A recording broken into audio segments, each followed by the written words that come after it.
sur le sujet.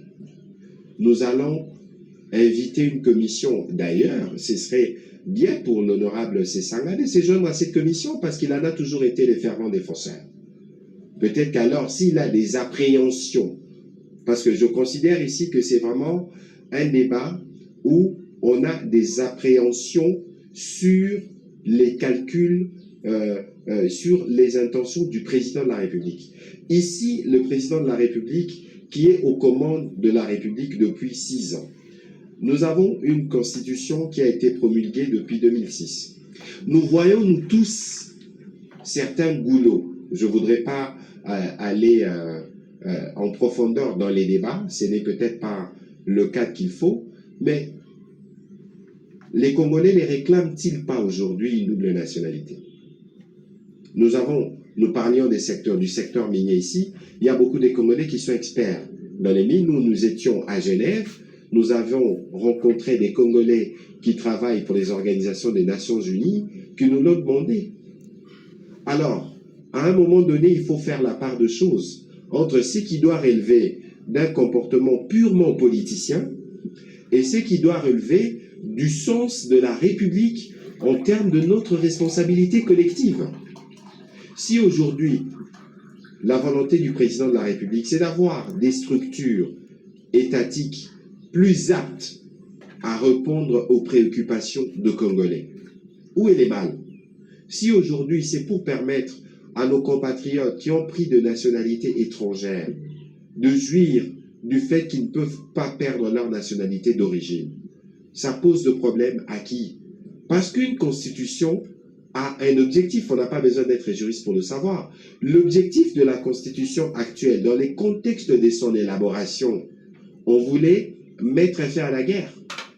On voulait nous assurer que toutes les parties prenantes à la guerre peuvent contribuer à la gestion du pays. Mais aujourd'hui, qui ne s'énerve pas de voir que nous avons par exemple 700 partis politiques?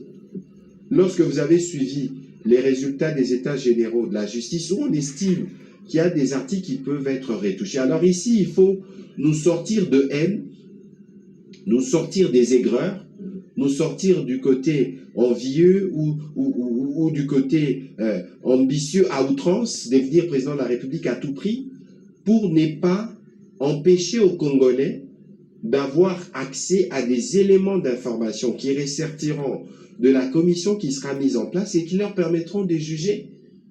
Pourquoi vous voulez priver des Congolais du droit d'évaluer le texte mère qui nous régit si ces textes posent des problèmes pour certaines questions qui nous sont prioritaires? Alors il faut dépolitiser, dépassionner les débats. Il faut éviter d'aller dans des procès d'intention.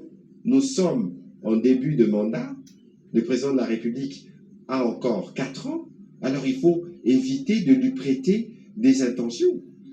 Ici, l'idée, et c'est clairement exprimé, l'année prochaine, c'est dans quelques mois, une commission sera mise en place pour tous les compatriotes qui ont des idées, y compris pour dire non. Parce qu'ici, virtuellement, on veut dire non parce qu'on pense qu'on veut toucher un article. Mais la Constitution, ce n'est pas qu'un seul article. Et donc, voilà un peu, parce que c'est un débat important, et j'espère que vous, les professionnels des médias, vous allez nous aider à converger vers l'essentiel.